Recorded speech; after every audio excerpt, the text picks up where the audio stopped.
You sure?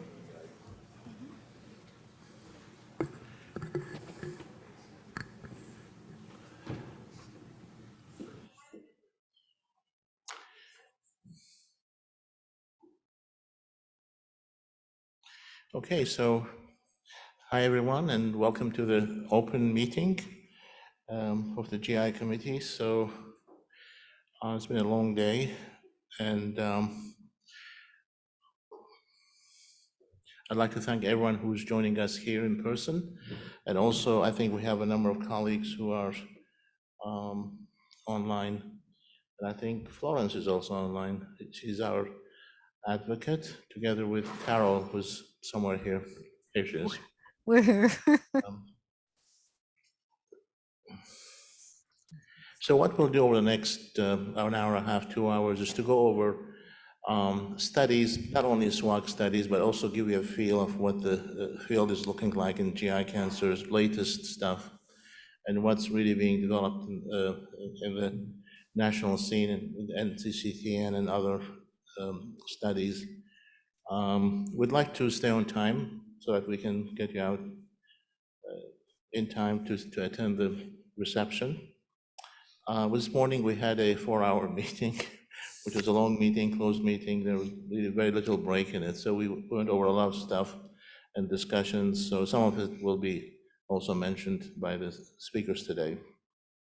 So as we always do, we'd like you to know the people who really are working on the committee. This is mainly for our colleagues who did not attend the closed meeting.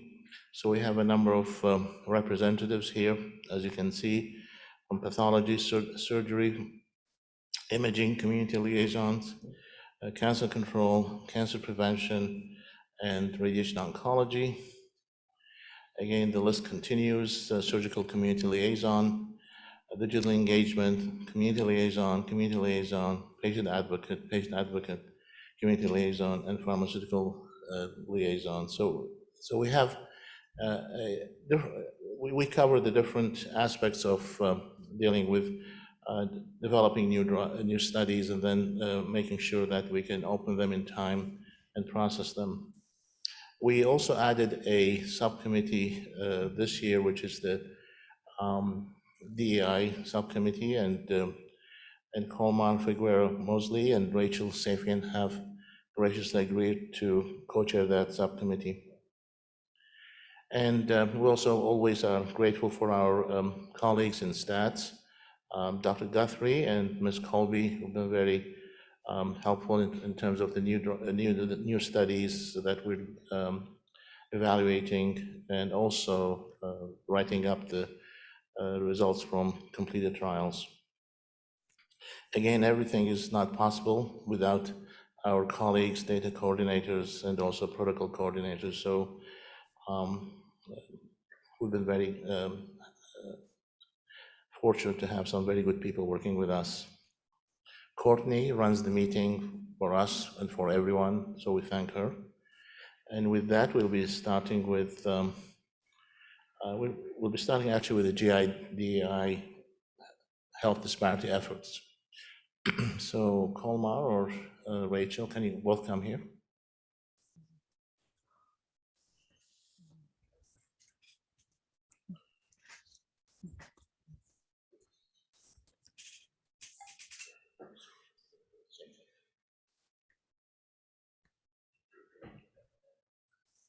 Hello, everyone. We're happy to be the representatives of the DEI subcommittee. Wanted to give you an update as to what we've been doing. This will be our fall 2022 update. We'll have even more to say come the spring, hopefully. So where are we now? We've been establishing our baseline. We've met with the chairs of the GI committee, Dr. Philip and Dr. Gabby, as well as met with patient advocates, our recruitment and retention committees, as well as our value statisticians, to get a baseline of what's going on in GI, especially when it comes to DEI and disparities.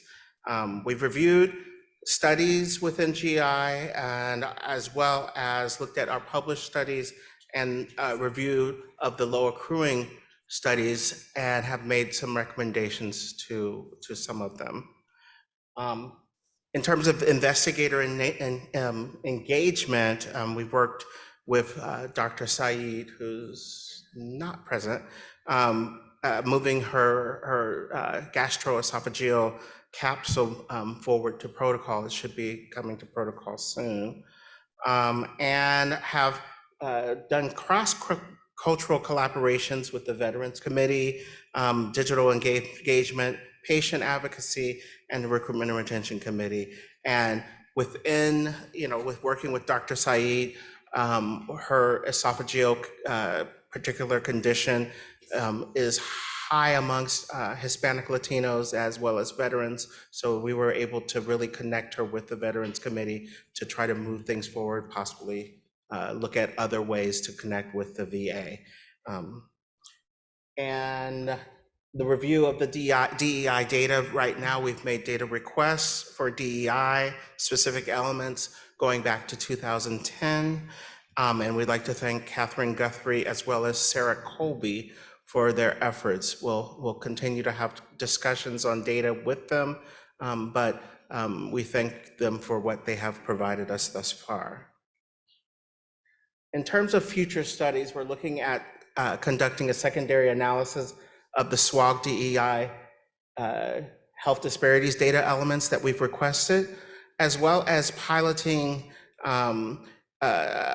research concerning patient decision-making processes and participating or not participating in GI oncology studies. In terms of future directions, we'll continue to build on our DEI and health disparities efforts. We are currently working collaboratively in terms of seeking foundation, federal, as well as industry grant support for our efforts, and looking to further develop around workforce development and collaborations with the newly appointed DEI Vice Chair, Dr. Dawn Dizon, who is attending this meeting right now. So at this point, any questions? Rachel, do you want to say? We really would love everyone's participation and collaboration. So if there's any suggestions, we're very much open to them. One other project ongoing is how to improve eligibility criteria to help account for some of these disparities. So is there an example of a study that you want to start off with? I think you guys are working on something. We've been working with Dr. Saeed on her gastroesophageal study, thinking about the patient population that disease has an increased risk in, specifically looking at the VA population. So I know that she has been working closely with us as well as with others to help make sure that we can enroll that patient population. And can you maybe comment on are we going to help us in terms of the eligibility criteria of studies so that we can capture more patients who otherwise are excluded from studies? Yes, and we'll be looking out of the box in terms of ways to increase eligibility. I think the focus this morning was mainly on looking at specific ethnic groups, but also with us working with Dr. Saeed, we said, there's a huge veterans group that has this, gastroesophageal cancer, and that we should be looking at veterans. They are a underrepresented group, as well as other groups that we may not always think should be included in our particular studies. Thank you. So that's great. So hopefully in the spring we'll have some more information. Thank you, Will.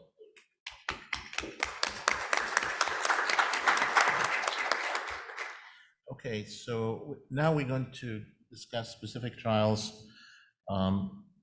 So Heloise, I think, is here. So Heloise is going to discuss SWOG 2104.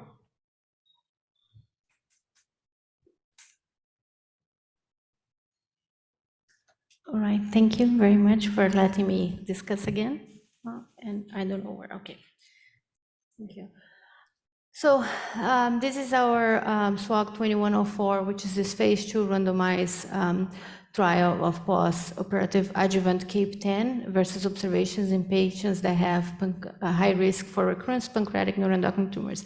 This is some of the folks that represented this team. This is a huge collaborative effort between the GI committee and the surgical committee, and Dr. Sayamed is my co-chair.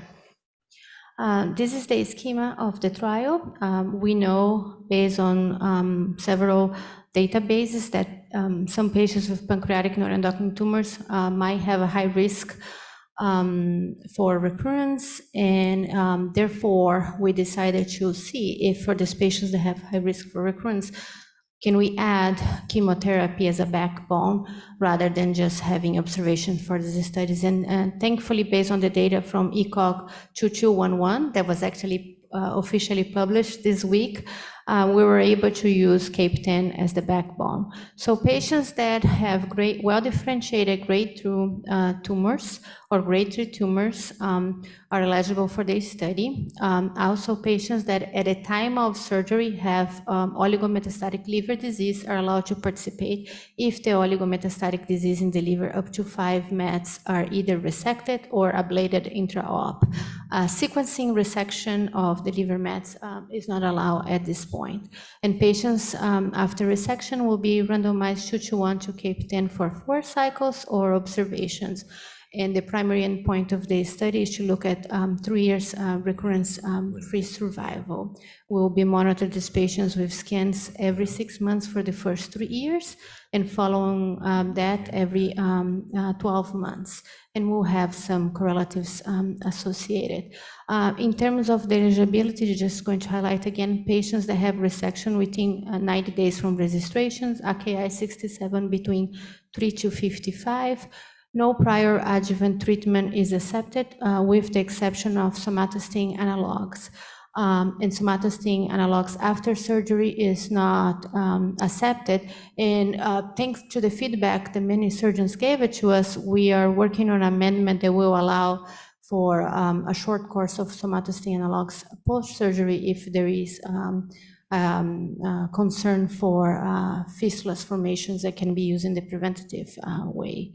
But that's not currently how the protocol is written. We're just working on the amendment. And then for the classification of the right risk, we are using the Zaidi score that you can see here. Anyone that has a score of 3 or more is considered high risk for recurrence and will be eligible for this study. So please, if you don't have the study open on your site, consider doing so. Also, this is a study that allows for telemedicine visits. So for patients that live far away or don't have the ability to come to the cancer center, some of the visits are going to be allowed during treatment to be telehealth. And to do a plug for DEI, that's awesome for rural and frontier populations, which in my cancer center we see a lot. Thank you, and that's what I have. Any questions? Can you just tell us how many patients you're looking for, Oh, and yeah. how many you have? So based on the stats, thanks to Catherine and Sarah, we are looking for a total of 154 patients. We have enrolled so far 7 patients. I am, fingers crossed, a random signing consent for another patient on Monday. So we have a long way to go. Please open the trial. Thank you. So for the audience, is there a reason why you think it's difficult to open the trial, or the accrual rate now just reflects this is not a common disease, and anyone wants to give us an idea on how we can improve the accrual of this? It's open through the NCTN, so Correct. other groups have already opened the trial. Just looking at it, it's only open at 41 sites.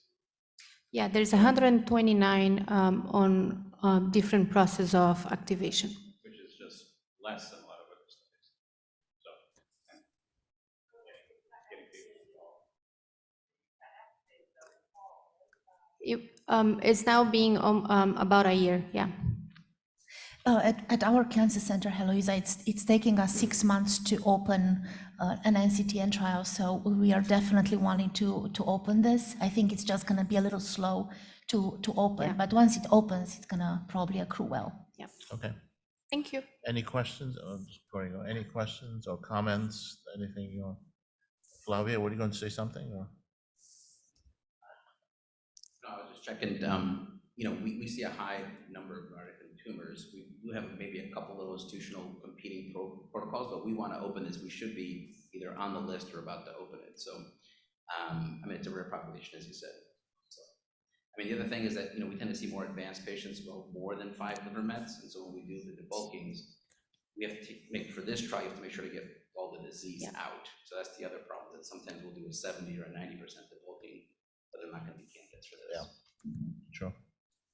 Okay, thank you very much. Dr.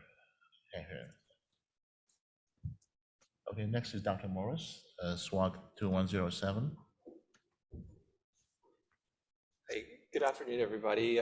We're excited that since the last time the SWOG meeting happened in the spring, we've activated the SWOG 2107 study. Oh, do I need to?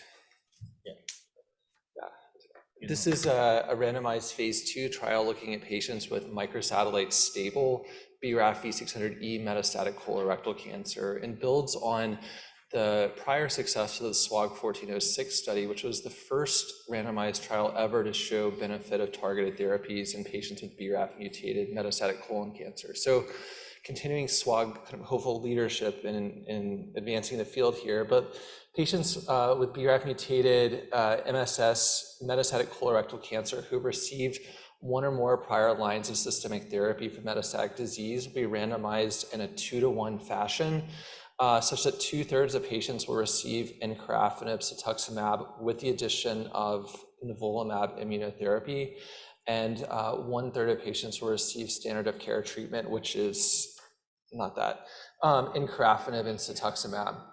So I just want to remind those who may not be familiar, we presented when you go back to the phase 3 Beacon trial that looked at encorafenib cetuximab in this poor prognostic group, median progression-free survival was about 4 months, and the overall response rate with encorafenib and cetuximab was 20%. We reported data at ASCO this year from a trial at our institution at MD Anderson where we looked at encorafenib, cetuximab, and nivolumab. We saw an overall response rate of 50% and a median progression-free survival of around 7.5 months. So the signal is promising. We're excited about the study. There's 75 patients who will be randomized on this study, and thus far 3 have been enrolled. So we're excited, and please feel free to reach out to me if you have any questions about the study or getting this open at your site. Okay, thank you very much. Any questions or comments? If not, then we move on. 2001 is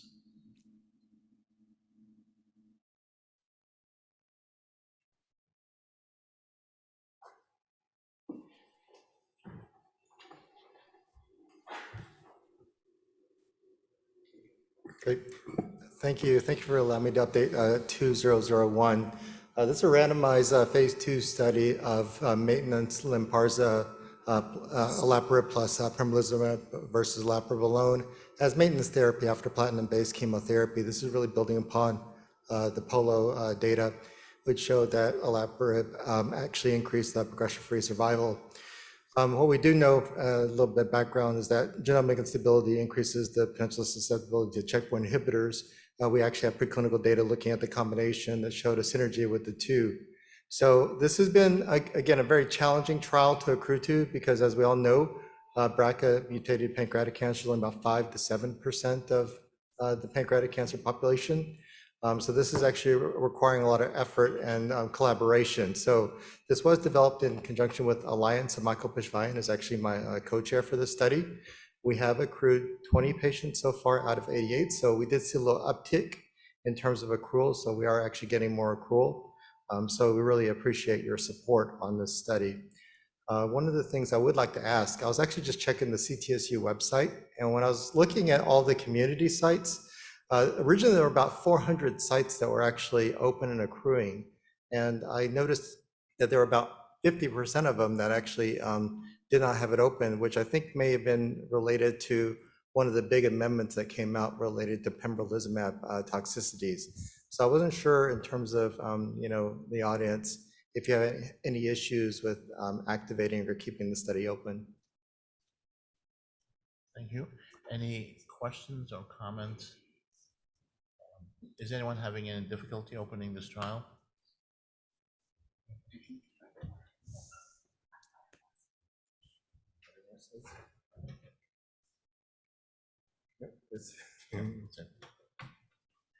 Okay, so if no, So I think what's important is that gemcitabine Abraxane up to 1 cycle, right, Vince, it's now allowed, and as long as patients can then be switched to platinum therapy. Yeah, so that's actually a very good point. So we did make some changes to the protocol to increase the accrual. So we just had the amendment that went through earlier this year that allows you to have 1 cycle of gemcitabine nab-paclitaxel. About 50% of patients actually initially get started with gemcitabine nab-paclitaxel. So it allows you time to actually do the germline testing, get the results, and you can either change to FOLFIRINOX-based chemotherapy or gemcitabine cisplatin or gemcitabine cisplatin nab-paclitaxel at that point.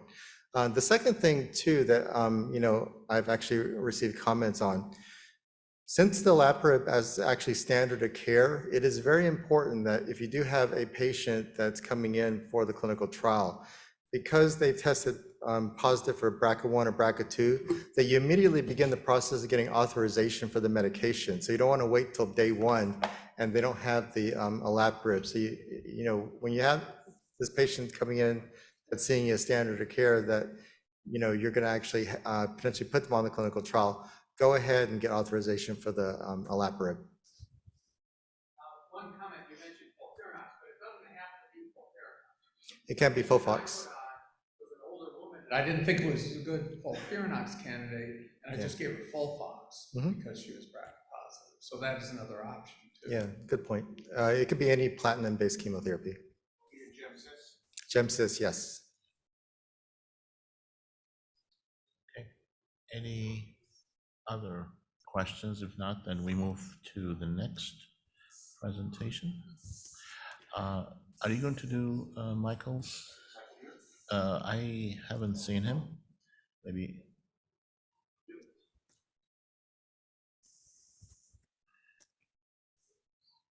Just in case you don't know, this is Phil Gold, not Michael Overman. I'm the other Phil. This is on behalf of, there's the slides, of Dr. Overman, who couldn't be with us today. 1922 is a randomized trial for a rare tumor type, small bowel adenocarcinoma. In the second-line setting, patients are randomized 1-to-1 to either ramucirumab and paclitaxel, or FOLFIRI, which is considered a standard therapy, as most of these patients get FOLFOX in the first line. And this is a slowly accruing trial, but it just hit 24 patients.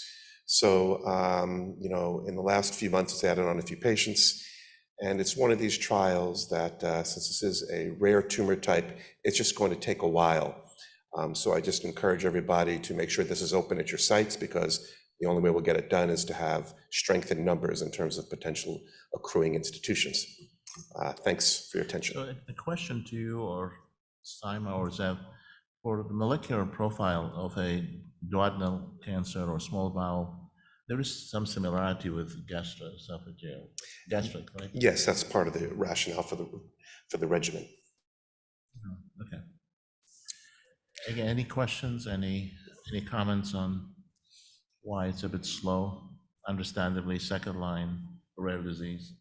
And the premise, what Philip alluded to, is that we tend to automatically have treated these like colon cancer, but that just may not be the case. Hence the insertion of the gastric cancer regimen. Thank you. So it's an important trial in a rare disease. Thank you. Okay. So next, Phil, do you want to do this one also?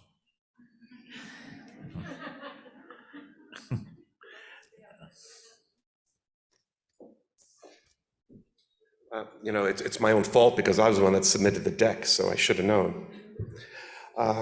Dr. Zell's study, 0820, this is really coming into the home stretch.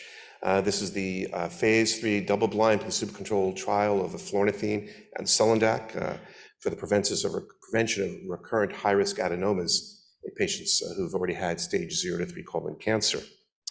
Where's the advance button? So this trial's been open for a number of years. It's been modified several times, and now we're down to just the two arms, the upper and lower arm, the eflornithine and sulindac, and the eflornithine placebo and sulindac placebo. They've done a bit of statistical work on this trial such that we only need about 47 more patients to finish it. So we project it to finish in 23.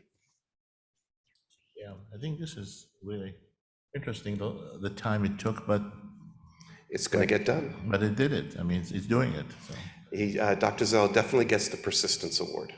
yeah. Okay, what's the next study just before I go down? You're fine. You're Okay, fine. You're fine. So the next one, now we're moving into some key NCTN trials that are, but thank you very much, Bill. Trials that are, so ECOG, first studies from ECOG, and is the, yeah. So Dr. Horowitz is going to tell us about the study.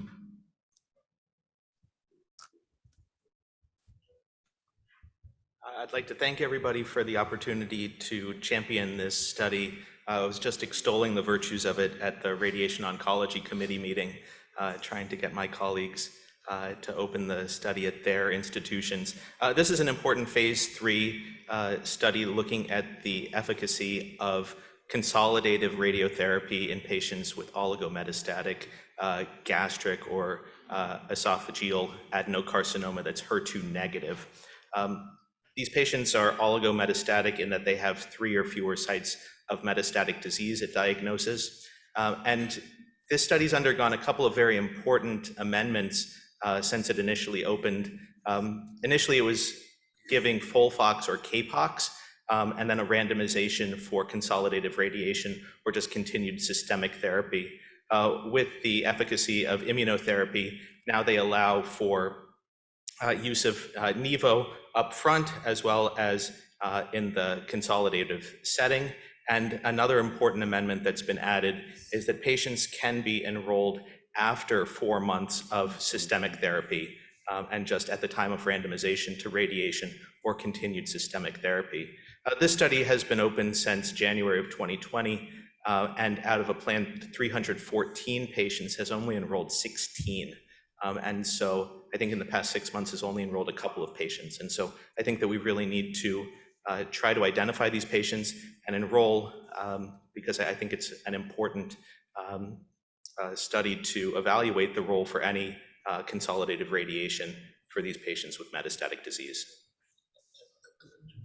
Saima, what do you think of this study? What's the fate of this study? Yes.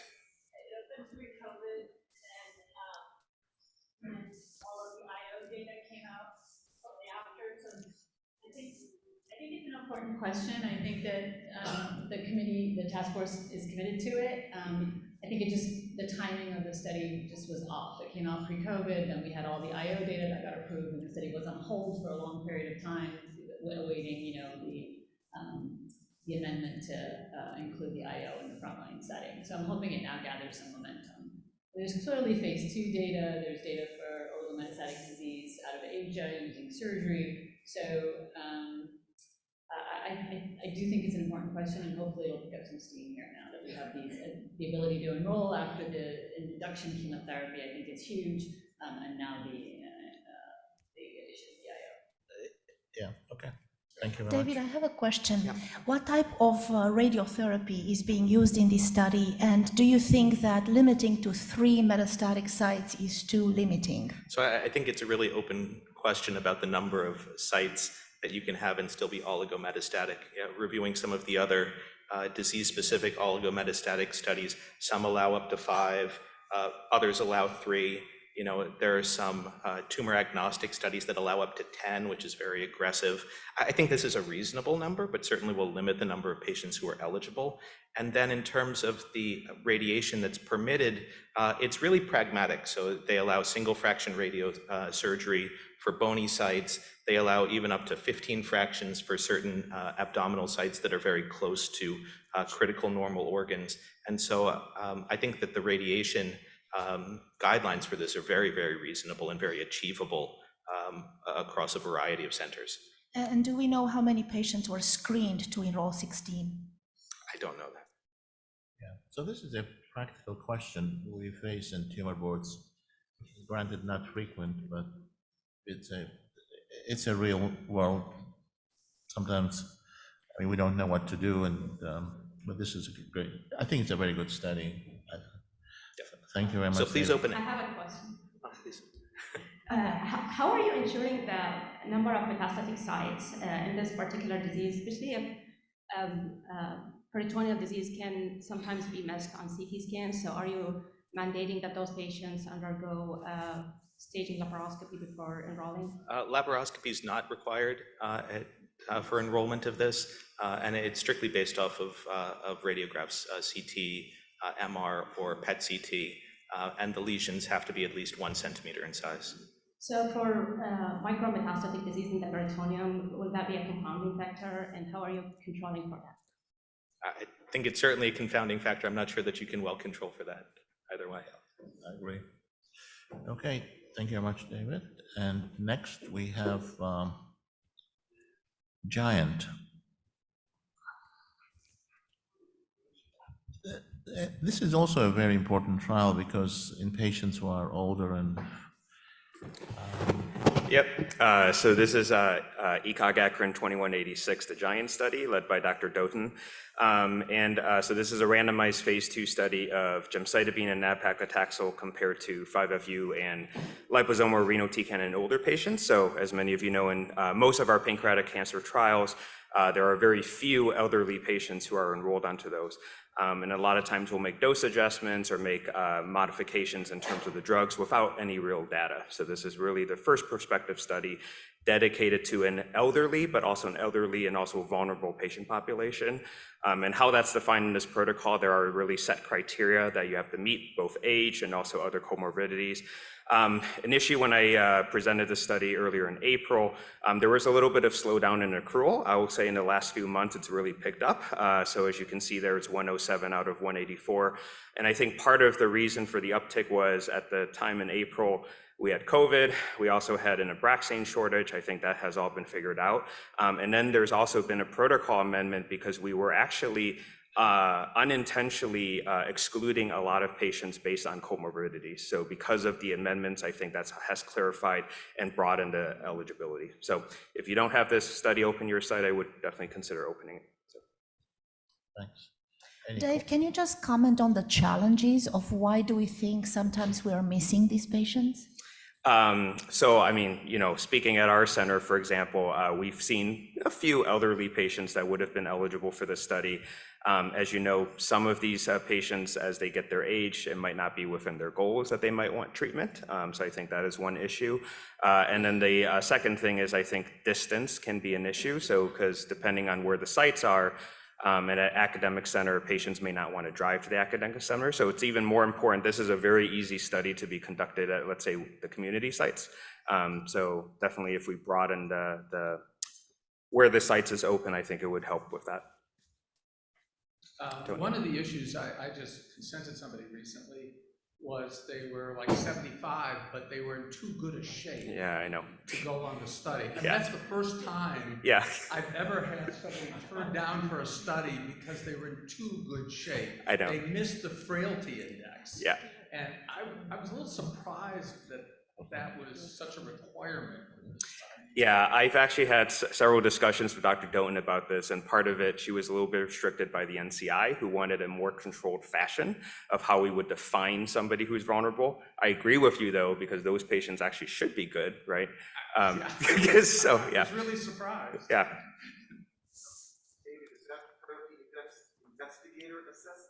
It is investigator assessed, so there's a screening portion of it, so just for the clinician to be able to say potentially eligible, and then there's a more formal survey assessment that the clinical trial coordinator can conduct, so. So, David, I would second Tony's comment, and I enrolled one patient on this, and honestly, I don't think I can do another patient, because it was so much work. There were Yeah. so many queries, to document frailty by some are, fairly odd scales. Yeah. That, so if you have a chance to provide that feedback to Dr. Doden, that would be good. Yeah, she's been aware, and obviously we made that recent protocol amendment. I will say the one easy cutoff that you have, if any patient is 80 years or older, they're automatically eligible for this trial. So regardless of what their comorbidities are. So. I see, Gary, you represent our community sites for Kaiser Permanente. What are your thoughts on this study? What are some of the obstacles potentially that you see? I think actually it would be pretty interesting to the clinicians because a lot of them are already a little hesitant to switch FOLFIRINOX first line anyway in this age group. I think the issues just raised regarding the frailty index is probably going to cause some consternation or confusion. I get it. Which may dissuade some people, but otherwise I think it would be pretty straightforward. I don't think there was anything in the trial itself that would be problematic other than Tony Shields? Yeah, but one other thing about this, the frailty testing was sexist, which my staff and I must say was a little weird, because it talked about how, if you did house clean, couldn't do house cleaning, you were a woman, that went into the frailty index, but it didn't if you were a man. And that was really weird. I mean, I've never, my staff and I would just sit there going, what is this, It's like if you cooked and you were, if I didn't cook and you were a woman, you got a point, but man, it didn't count. So I'd never seen that before, and it's like, is this really acceptable, So that was the other No. thing. It's a very good point, yes. No, that's funny. I don't know if there's, has there been any sort of safety look at this now that it's got over 107 patients? I imagine there's been some events. The reason I mention it is we're talking about the frailer patient population, yet we're using full dose gemcitabine, which is hard enough to get 3 weeks out of 4 in a healthier population. Yeah, and do realize this is a modified schedule, right? So this is a day 1, day 15. So it's not the standard, schedule. Yeah. So, No one uses that day 1, 8:15 anymore. But I will pass on feedback to Dr. Doan. So. Okay. Especially about the cleaning and the cooking, which we know men do. Okay, the cabinet, I think Arvinda's here, yeah.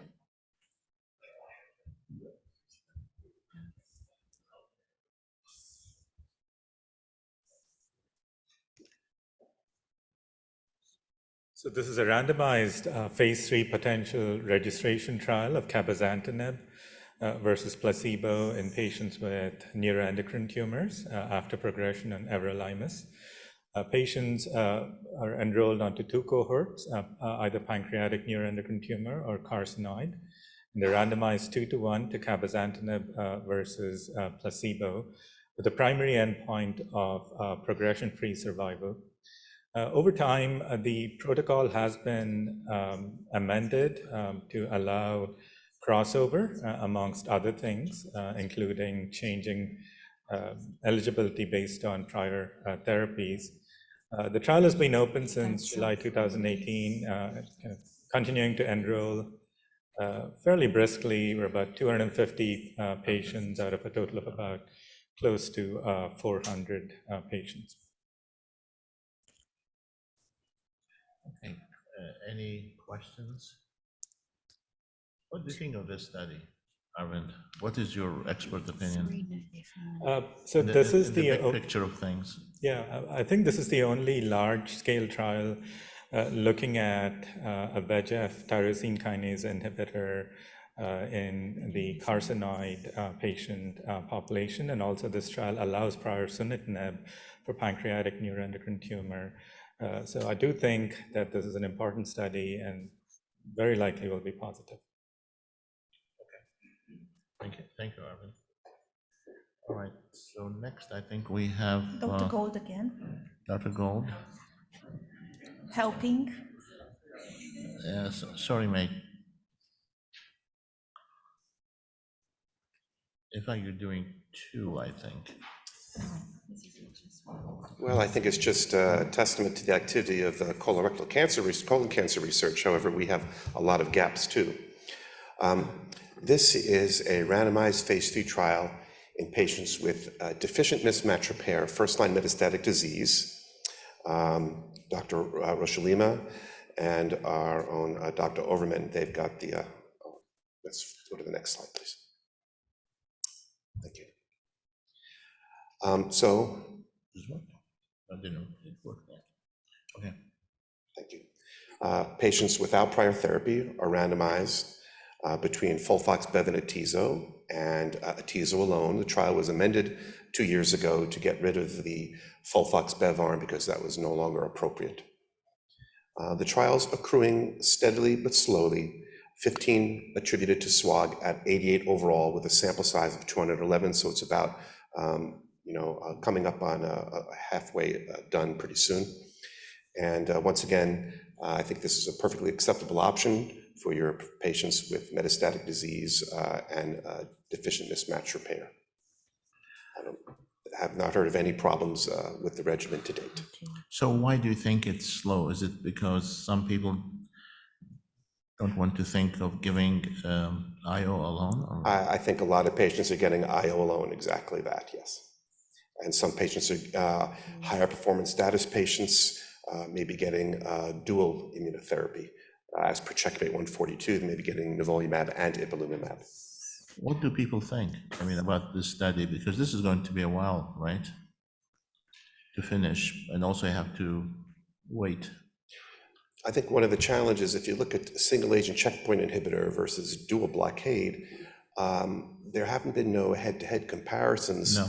But there may be some anecdotal cross-trial comparative evidence of a bit of a tail of the curve, better tail of the curve on the dual blockade patients. Oh. Yes. I don't want, Tony, what do you think? Because I think you have a study running now.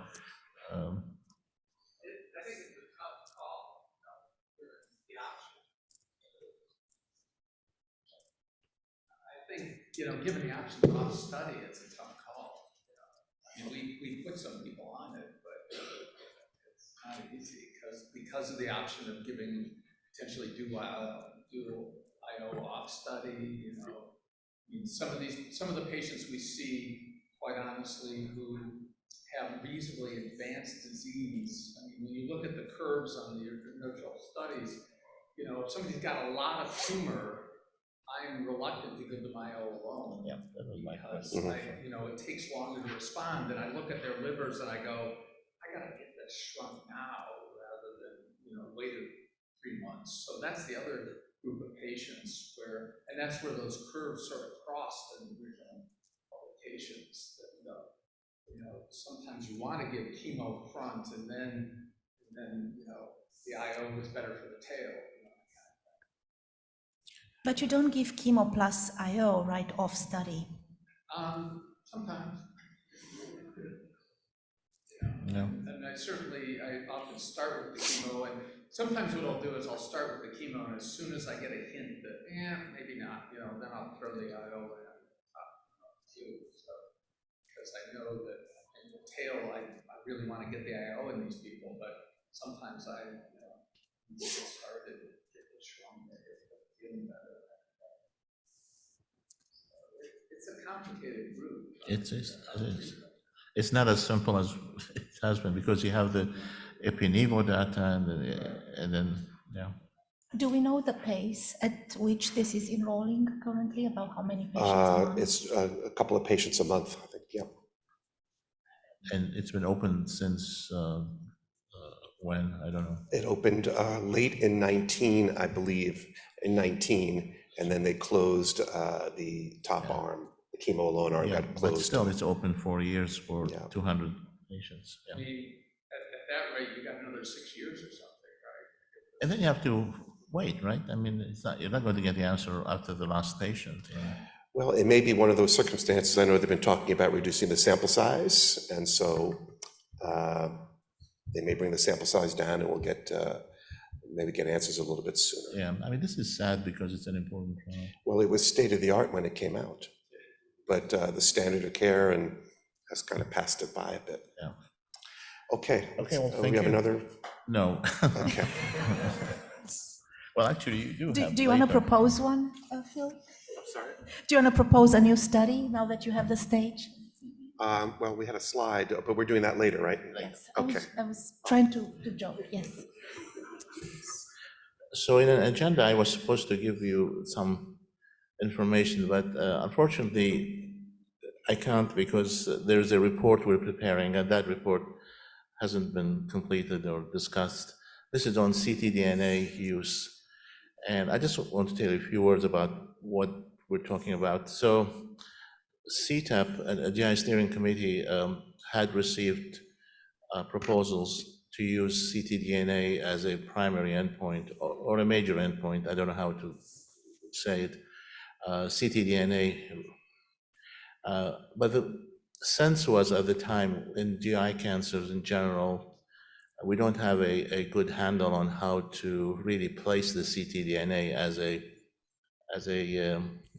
treatment decision maker or something like that. So they asked a group of people to convene and then make recommendations. So we're nearly there, but we haven't completed it. So that's why I can't tell you more about it. Hopefully, in the next meeting, we can say more about the ctDNA. Certainly, there's a lot of pressure on using ctDNA in clinical trials, but also there's a lot of it being used outside of clinical trials. So one thing I think which will help is that the real world data somehow we can collect, because that will help us to inform on how to use it. It's not as simple as you think, because there are issues with the kinetics of the ctDNA and how that really translates into how you interpret outcomes. But also, we don't know ctDNA negativity, what it means in different types of cancers, GI cancers. So, like for example, peritoneal metastases, they will likely be negative. So how do you really put everything together? So this is something which we will come back and discuss, in addition to what are the platforms you would recommend in different diseases, but more like in different scenarios, what will be the platform? The minimal residual disease is certainly something which is being done now, especially in colorectal cancer, but does that apply to other cancers? And sometimes the question is, what does minimal residual disease mean? Is it really going to change the management of a patient? If you get someone who had FOLFIRINOX pre-op and post-op and then has positive MRD, what intensification can you do? There's nothing you can do in pancreatic cancer. So it depends on the situation, but we'll be back with more information for you. So it's a subcommittee, it's a committee that's completing a report. So hopefully in the next 3 months, in the spring, we can come up with more information. We're going to continue now with the NCTN studies. Gastroesophageal is first, followed by pancreas. We just changed the order slightly, followed by neuroendocrine. That's Saima.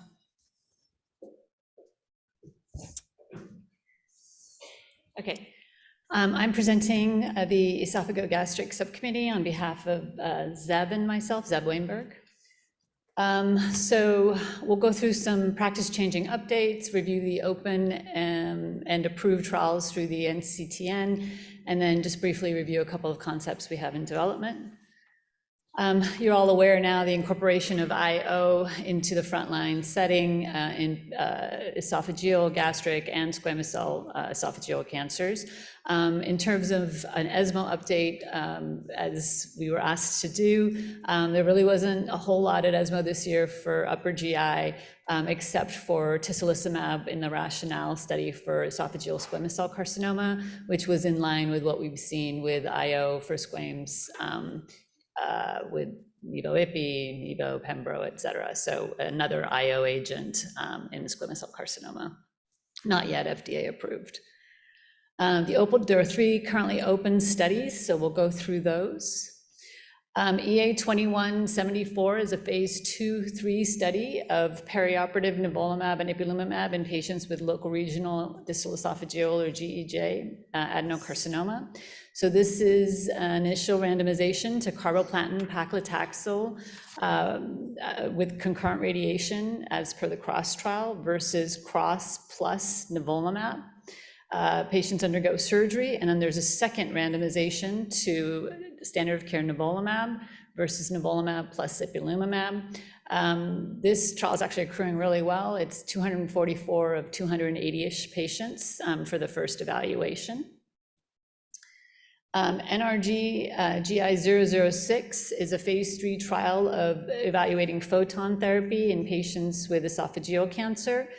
So basically, this is cross regimen, carboplatin paclitaxel with radiation versus with standard radiation IMRT versus the carboplatin paclitaxel with photon therapy. This trial has a little over 100 patients currently accrued. It's accruing slowly.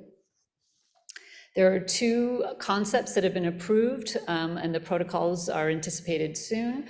The first is in the first-line metastatic setting, a randomized phase 3 trial of triplet therapy with modified FOLFIRINOX versus standard of care FOLFOX plus nivolumab in HER2 negative GEJ or gastric adenocarcinomas.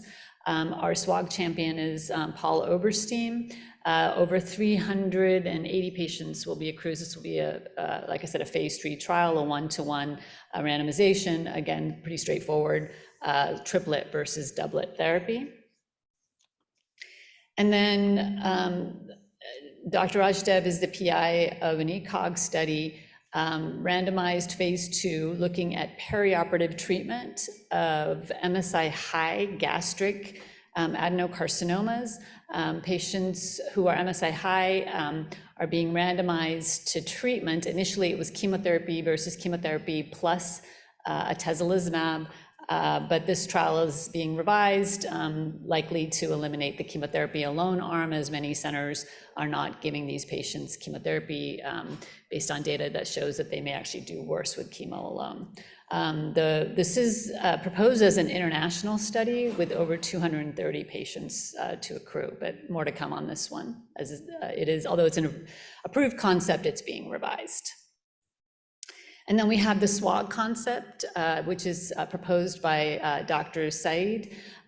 This is a phase 2/3 trial of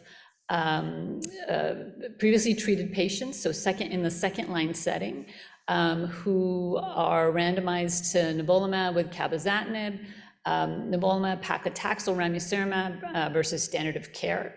And then if we see a signal, it'll continue in the phase 3 setting. This is a proposal that has just been put forward and is going through review, our SWOG review right now.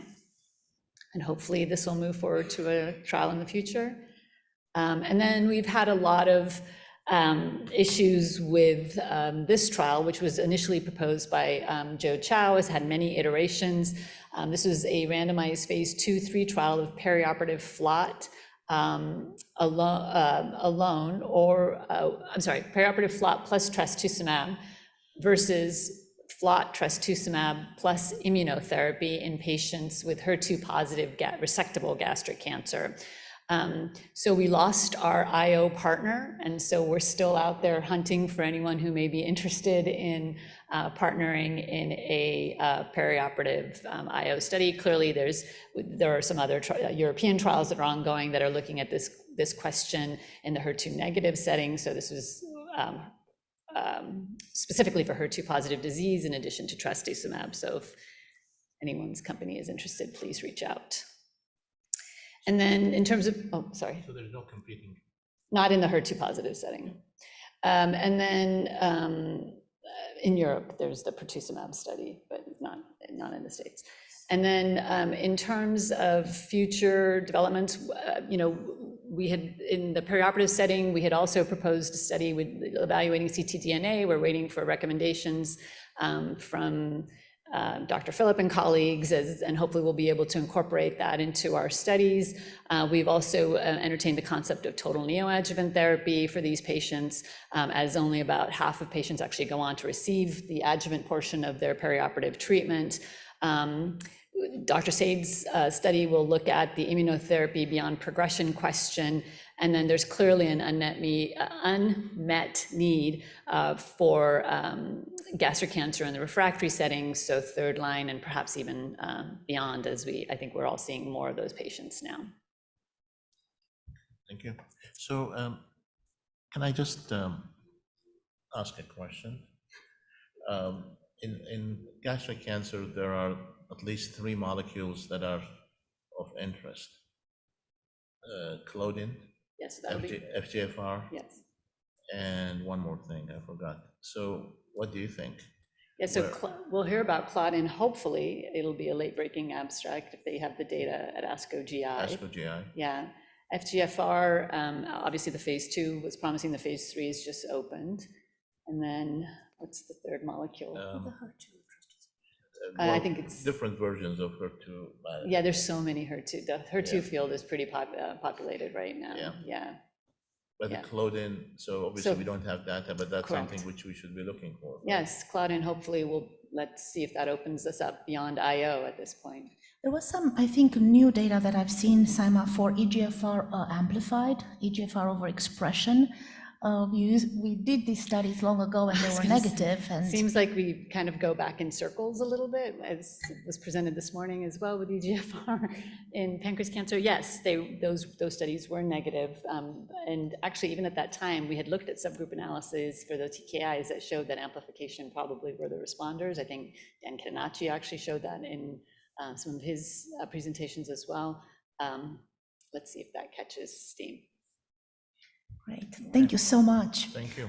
Andy, Dr. Lowy will be presenting next as he needs to catch a flight. Sorry to the Neuroendocrine Tumor Committee. Thank you. I'm presenting on behalf of, of Devendra Sohal on the pancreas subcommittee. So to review a couple of the trials that are open across NCTN, this is a trial looking at patients with resectable pancreatic cancer, exploring the now what seems like age-old question of neoadjuvant/perioperative chemotherapy versus adjuvant therapy using exclusively FOLFIRINOX as a systemic agent. This is led by Christina Ferroni, and our SWOG champion is Steve Berman. This trial has accrued okay, I would say. It's had a few fits and starts. It's about a little bit over a third accrued now. And we think it's a really important study to get done. We would like to get it done, and so hopefully those of you who have it open, will accrue. I just want to know if anyone has any questions or issues with accruing to this study.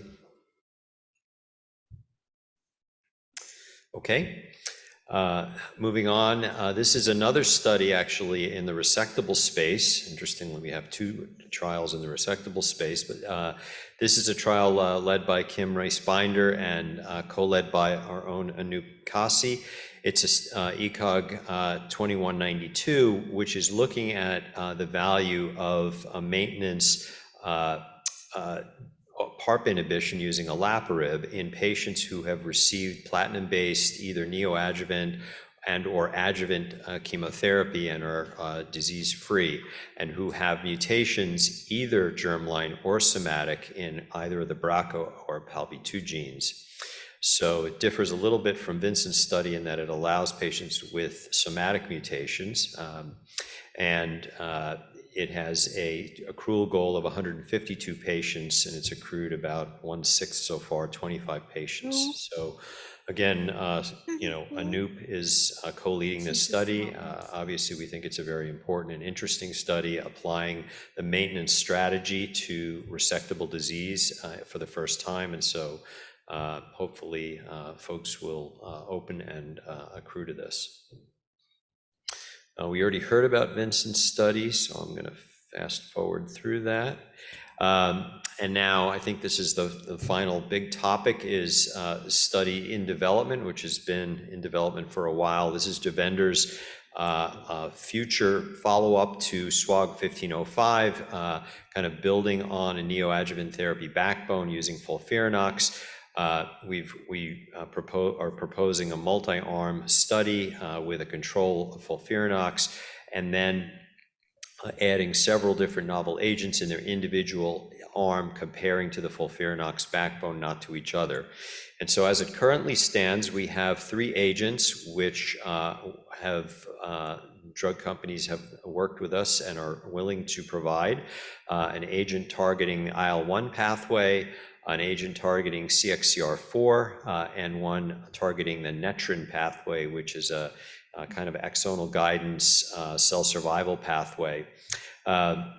One of the hangups, kind of really the big hangup to this study currently, is the availability of a drug targeting PD-1. We've had a lot of difficulty because a lot of these drugs have a short patent life left, and companies not wanting to enter the pancreas cancer space. And so we'd really, if anybody has any relationships, or there's any company representatives in the room, we think this is a really important and innovative trial, and we would really like to get it off the ground. So please communicate with us if you have such contacts or interest. And then just to close, we have a lot of gaps in the pancreas cancer portfolio right now in NCTN, especially in locally advanced disease and advanced disease, strikingly, which is where we have most of the patients. So we're looking for concepts. We heard today from a concept for looking at patients with KRAS wild type in the second line, which we hope will move through. There's been some interesting publications, and obviously there are interesting drugs that are, in various phases of development targeting KRAS. And I think Devender highlighted a recent paper in the New England Journal of Medicine that many of you may have seen, which was a cellular therapy targeting KRAS, which produced a major response in a patient. It's not quite ready for prime time yet, but certainly the KRAS targeting agents are made by multiple companies, are nearing, hopefully nearing this space. So more to come on that. And I think that's the last slide. So I will take any questions if anyone has any. So KRAS targeting, I know you do also work on it in the lab. What do you think? Give us some. Well, I think that it's pretty clear that they will have activity, but it's also pretty clear that there's fairly rapid resistance that develops, and there's going to need to be combination strategies. But clearly we have leads about what some of those initial combinations should be, and so I think that there'll be probably a very rapid proliferation of trials looking at combinations with those drugs, and so there's a lot of people, smart people working on this. There's a lot of data that's being accumulated. So it's one area where I think the understanding of resistance pathways is actually going to be faster than we can get trials open, which is actually a nice thing for a change. So we'll see.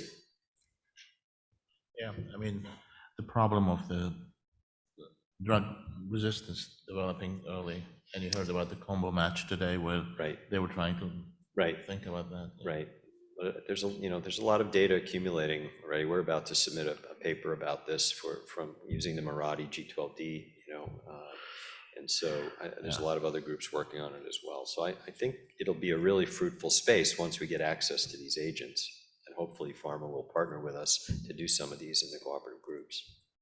Yeah, I mean, we were approached by Amgen yesterday about whether any combinations, but in pancreatic cancer, the G12C is with G12C, which was only 1 to 2%. So I don't know. Obviously, we want to get access to the agents targeting the more common variants. The DVR.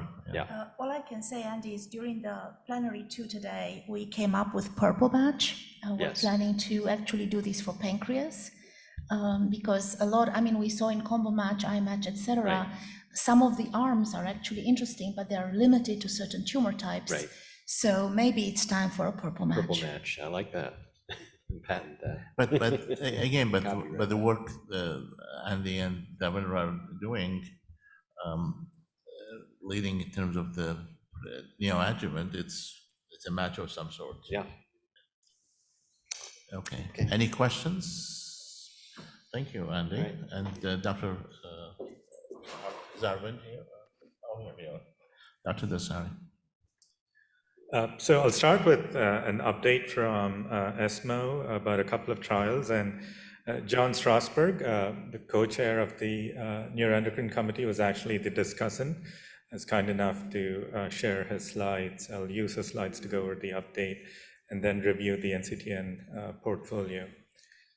So we're moving from trials that have used placebo as a control arm to actually using more active control in trials. That's kind of the big takeaway.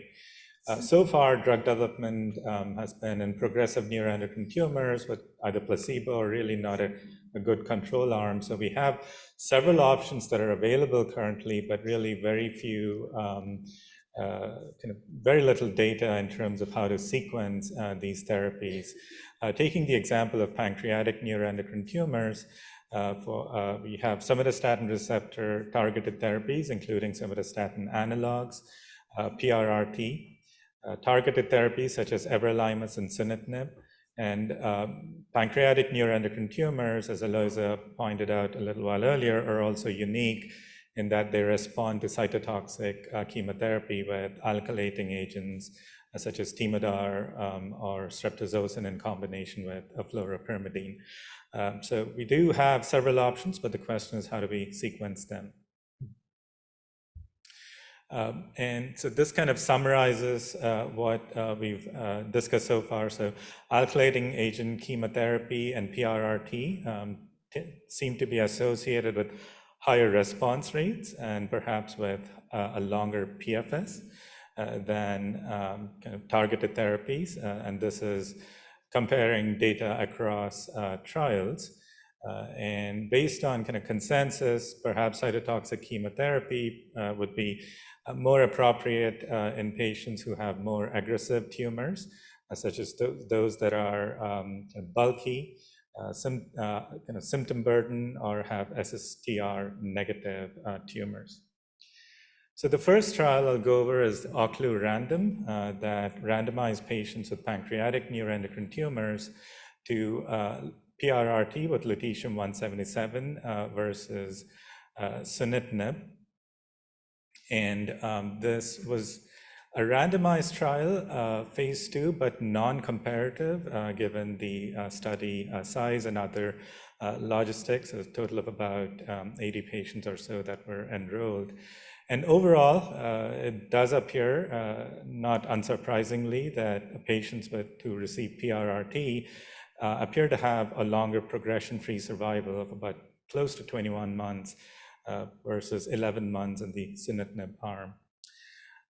The second trial kind of also asked a similar question about kind of sequencing, but this time the sequence was targeted therapy versus cytotoxic chemotherapy. So 2 arms, everolimus followed by chemotherapy that was streptozotocin based versus the reverse. The trial was initially designed to compare PFS2 between the 2 arms, so kind of progression on both lines of therapy.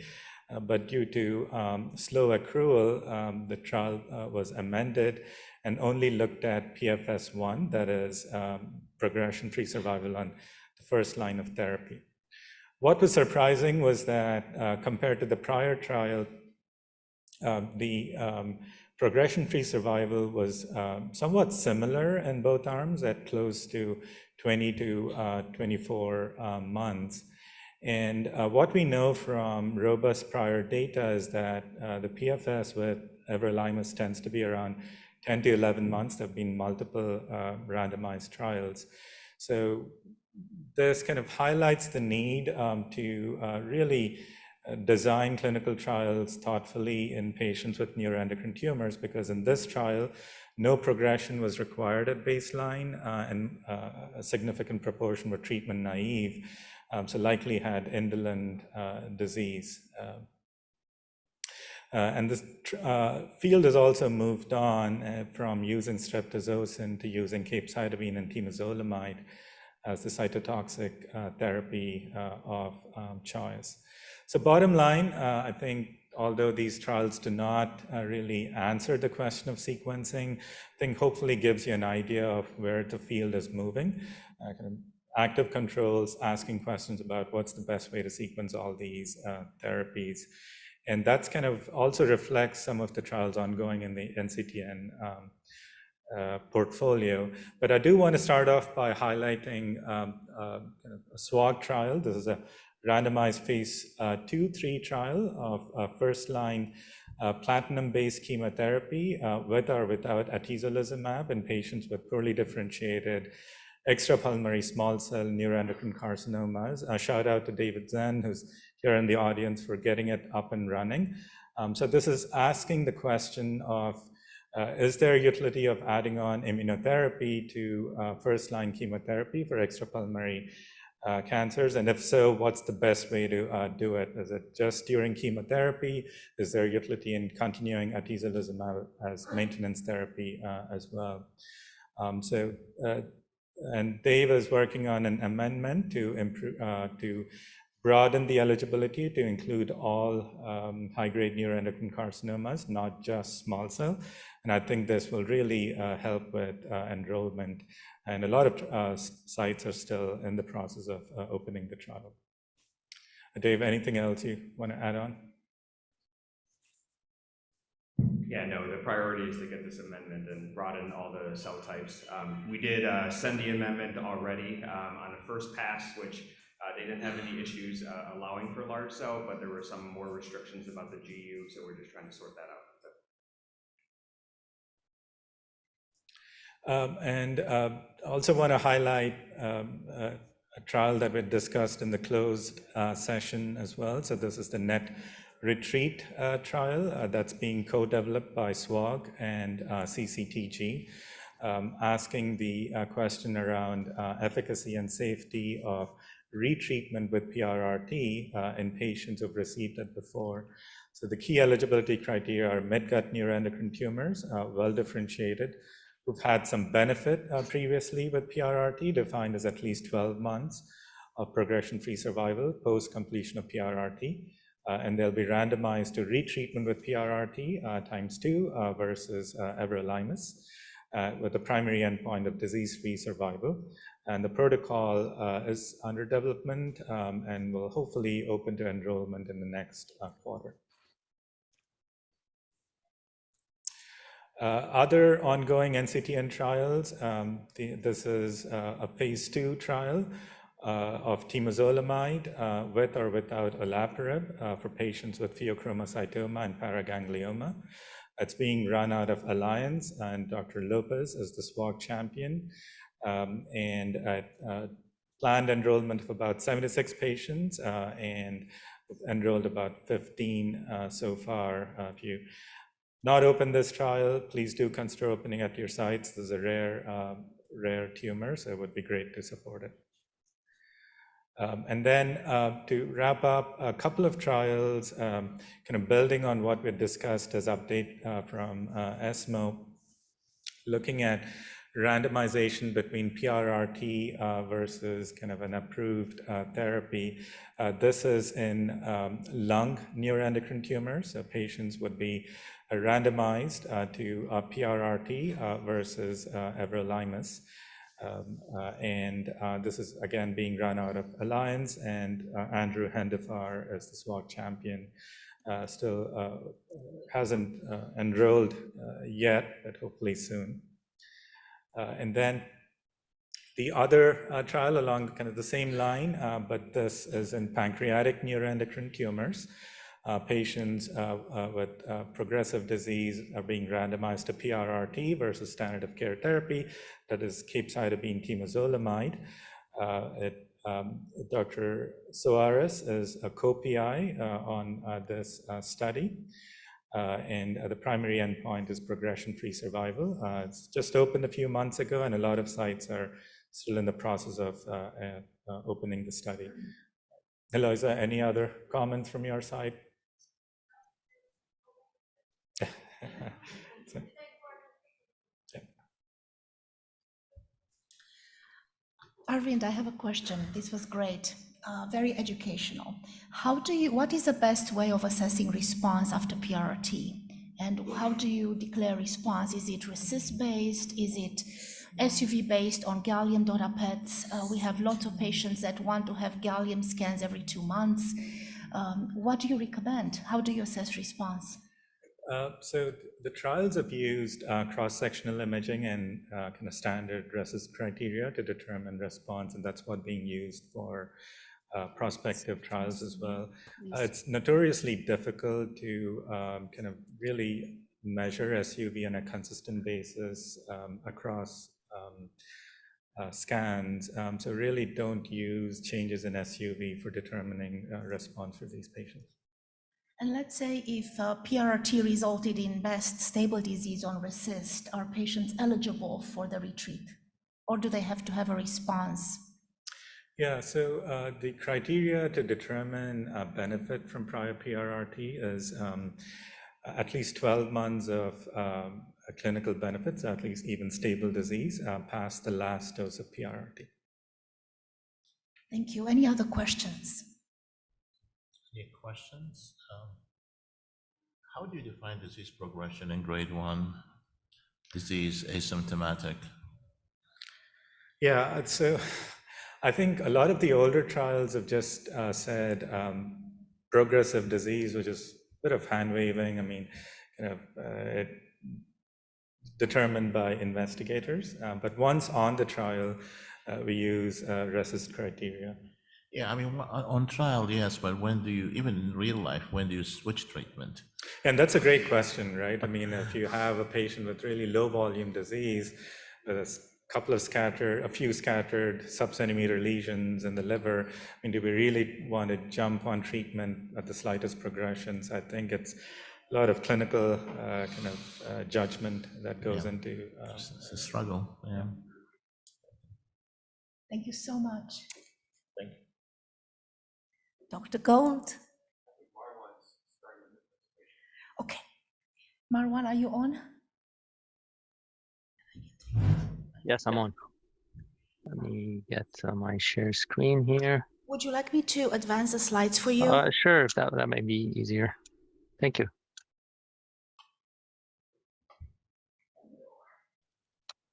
All right. So there's actually quite a bit that happened at ESMO this year. So there are a few updates I'm going to give.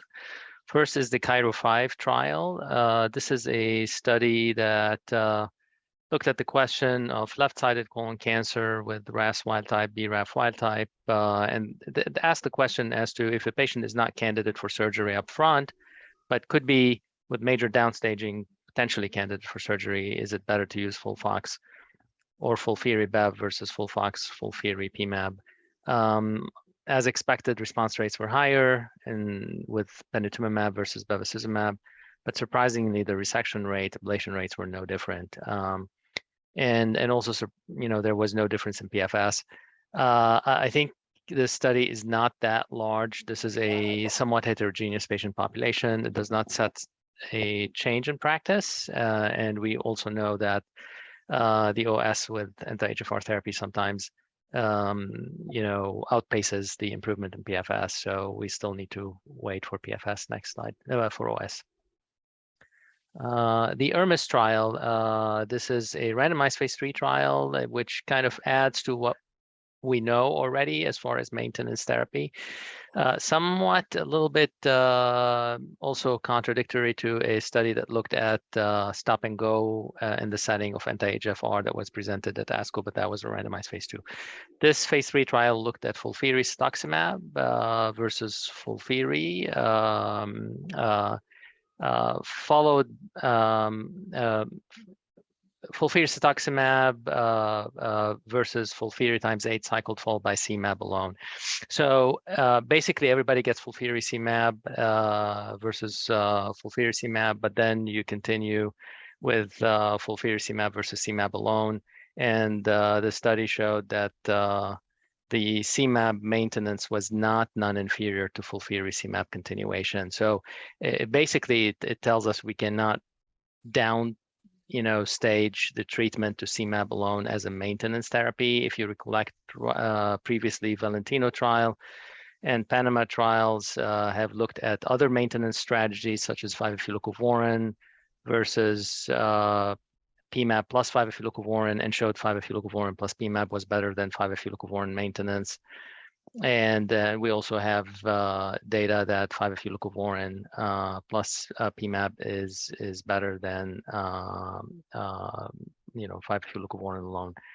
So again, tells us we cannot use CMAB alone, we cannot use PMAB alone. I think there are still questions here as to can you give a total break? There was one study that looked at FOLFIRI plus anti-EGFR followed by a break until progression, and then you resume FOLFIRI plus anti-EGFR therapy, and that apparently was less toxic and better than FOLFIRI plus anti-EGFR continuous therapy that was presented at ASCO last year. I think the dynamics of complete break from anti-EGFR and continuing the full treatment is still a question that is worthwhile asking. But certainly CMAB maintenance and PMAB maintenance are not supported at this point. Next, please. HIPACT-4 created a buzz. As we know, we have 3 trials now that looked at cytoreductive surgery or plus HIPAC versus cytoreductive surgery or resection of high-risk tumors, followed by HIPAC in the setting of oxaliplatin that were negative. And this study looked at resection of high-risk tumors, T4 tumors clinically, followed by HIPAC with mitomycin C versus surgery alone.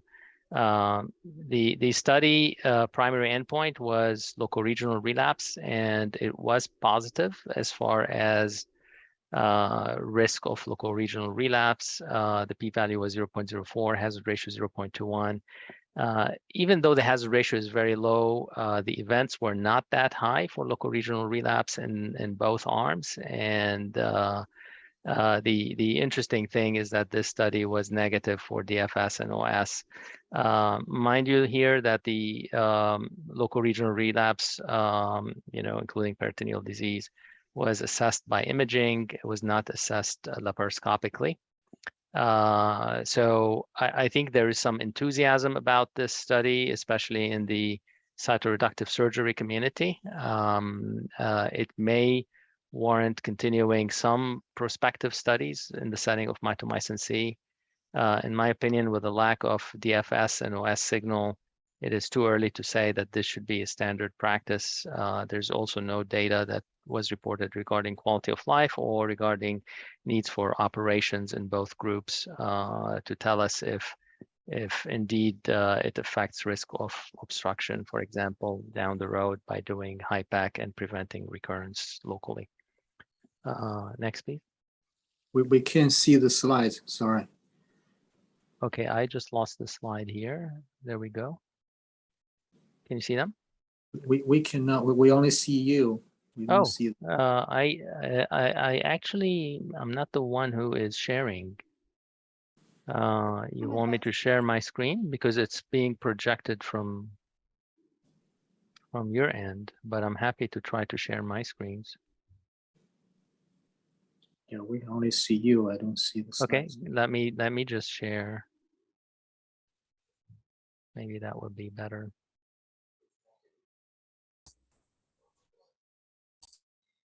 I think somebody virtual was talking that they were unable to see the slide. Okay. How about now? Yeah, we can see it now, yeah. Okay, so the NICHE-2 trial created a big buzz. This is the MSI high colon cancer, not rectal cancer this time. Really large study, big effort, 112 patients were enrolled. These patients only received 4 weeks of treatment with ipilimumab 1 dose and Nivo 2 doses every 2 weeks, and then underwent surgery around week 6. 67% had a complete pathological response. 95% of patients had a major pathological response, defined as less than 10% residual disease. Nobody really progressed on this treatment. And again, it's these, there's a potential here of slight overtreatment, I would say, because you're doing a clinical assessment. The majority of these patients were T4 tumors. I think this has a potential to change the standard of care down the road. We don't have DFS data yet to say that this should be the way to go. But very intriguing data and supports further the integration of neoadjuvant approaches with immunotherapy. I think that supports Smitha's concept in some way, even though her study is MSS, but given the robust improvements here.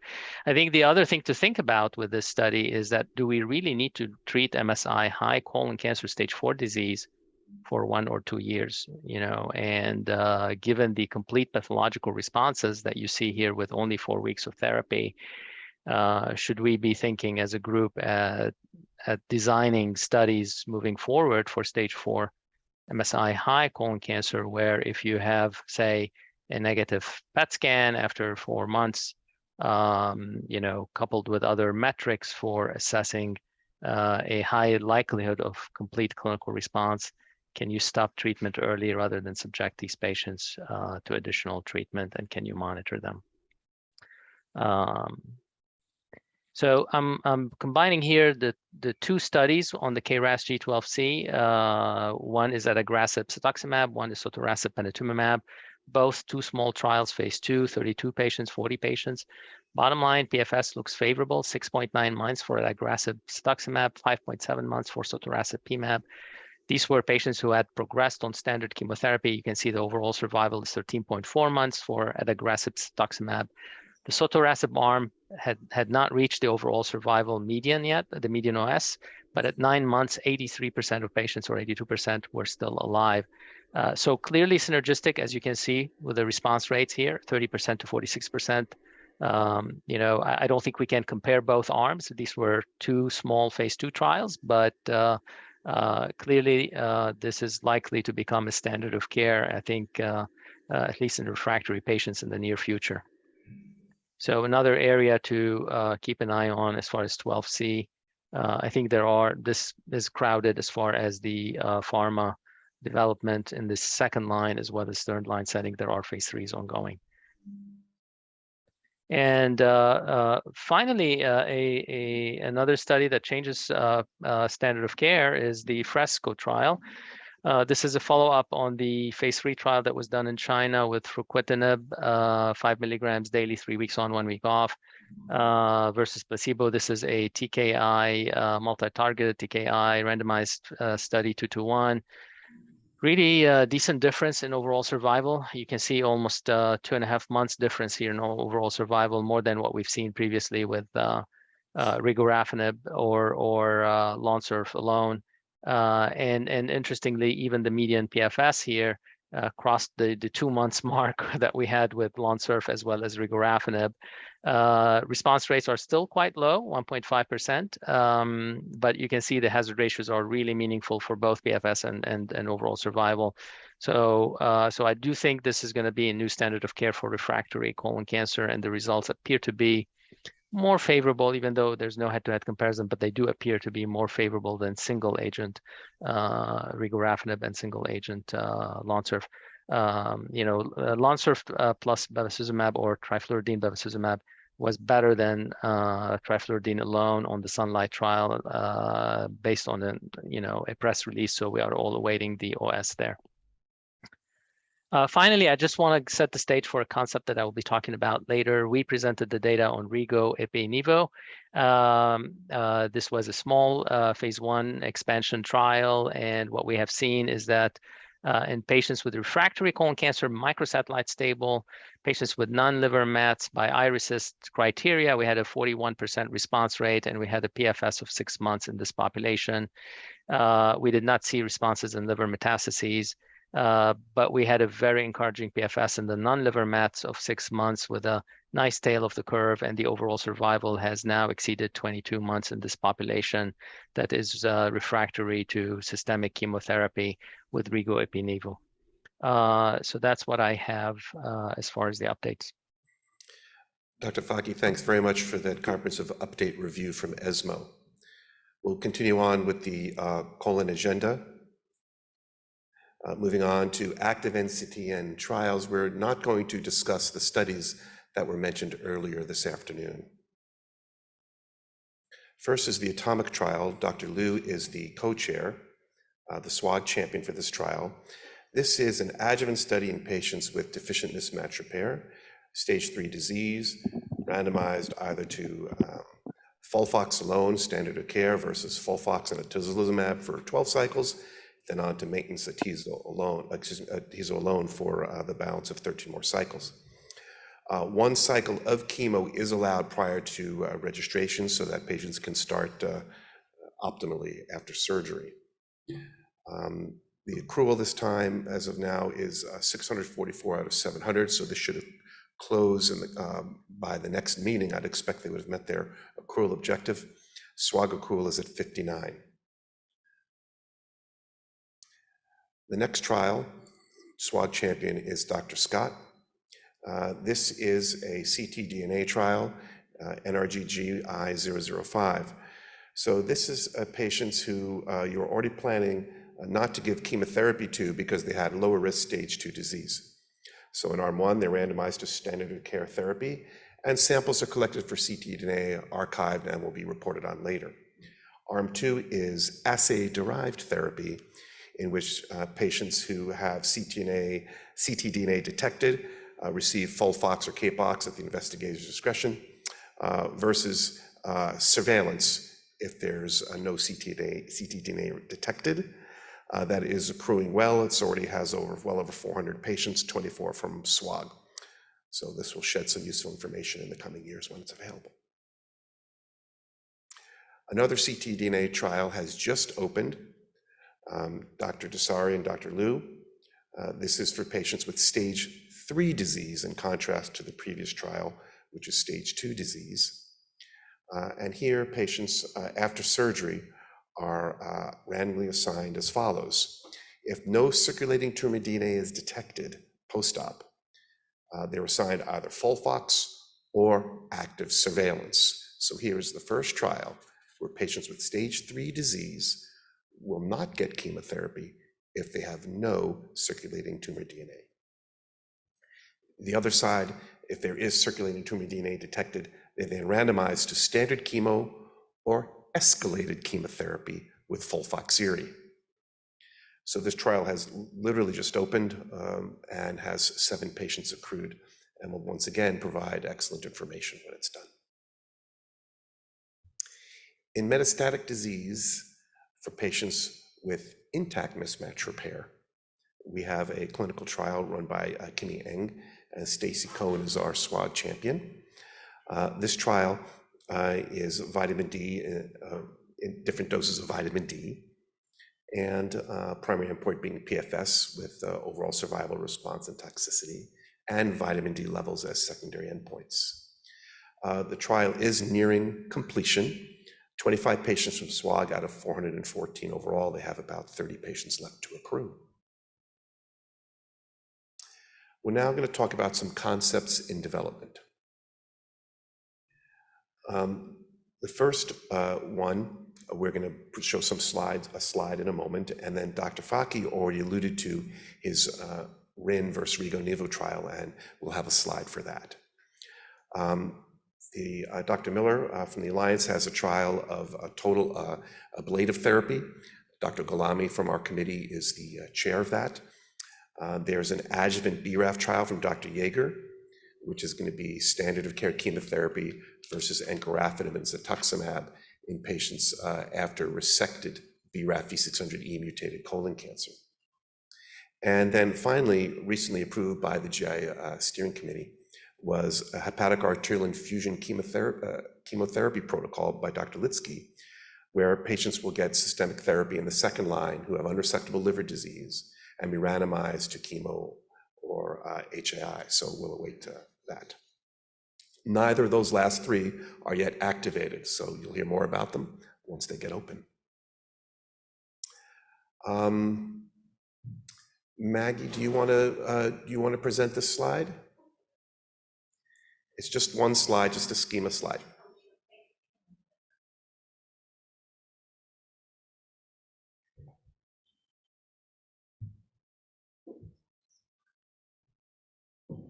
Thanks.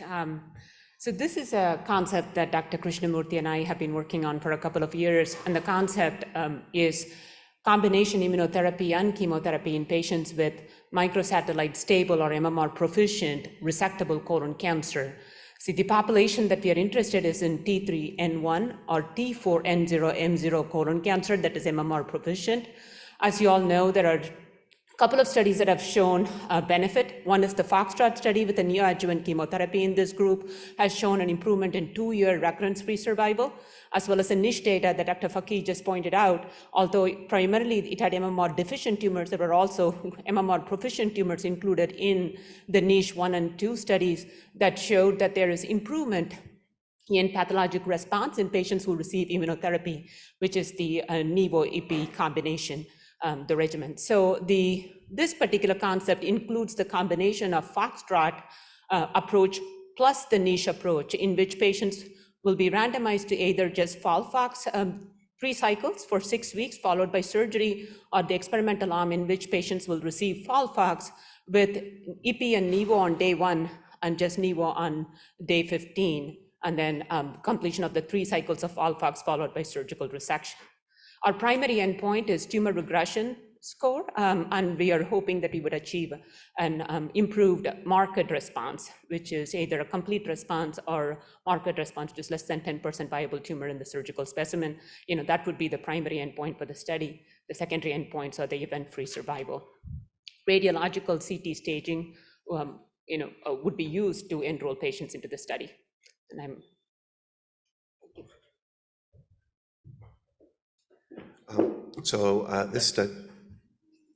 this study is about to go through stats review, capsule formation and stats review, and then we'll hopefully move its way. And we do have a confirmed drug supply, which was we learned that about 2 weeks ago. Dr. Faki alluded to the study moments ago. Marwan, do you want to go over your schema slide real quick? Sure. So we had previously also conducted a phase 2 trial with Rigo-Nivo. The response rates in the non-liver mets were 21%, liver mets were 0%, PFS was about 3.5 months, but some patients also benefited for for up to 2 years without progression with lung metastases. What we are proposing at this point is to look at Rigo-Nivo versus Rigo-Ipi-Nivo. The data appears to be better with Rigo-Ipi-Nivo, but they're both small sample sizes, about 20 to 25 patients that we have so far on each of those studies. And I think we need to have more conclusive data. So this study will randomize patients without active liver metastatic disease. Prior hepatectomy is allowed as long as patients have had no liver mets for 6 months, and they would be randomized 1-to-1 to RIN versus Rigo-Nivo, with the primary endpoint being PFS. We are also excluding peritoneal metastases, as those have also been associated with more resistance to immunotherapy responses. So that's pretty much the concept of the study. We expect that we would need about 90 patients, but we are awaiting final stats as well for the capsule. Thank you very much. Thanks for your attention. That concludes the colon portion of the program. Thank you. The anorectal committee is next, followed by hepatobiliary. And we have 20 minutes for 2 committees.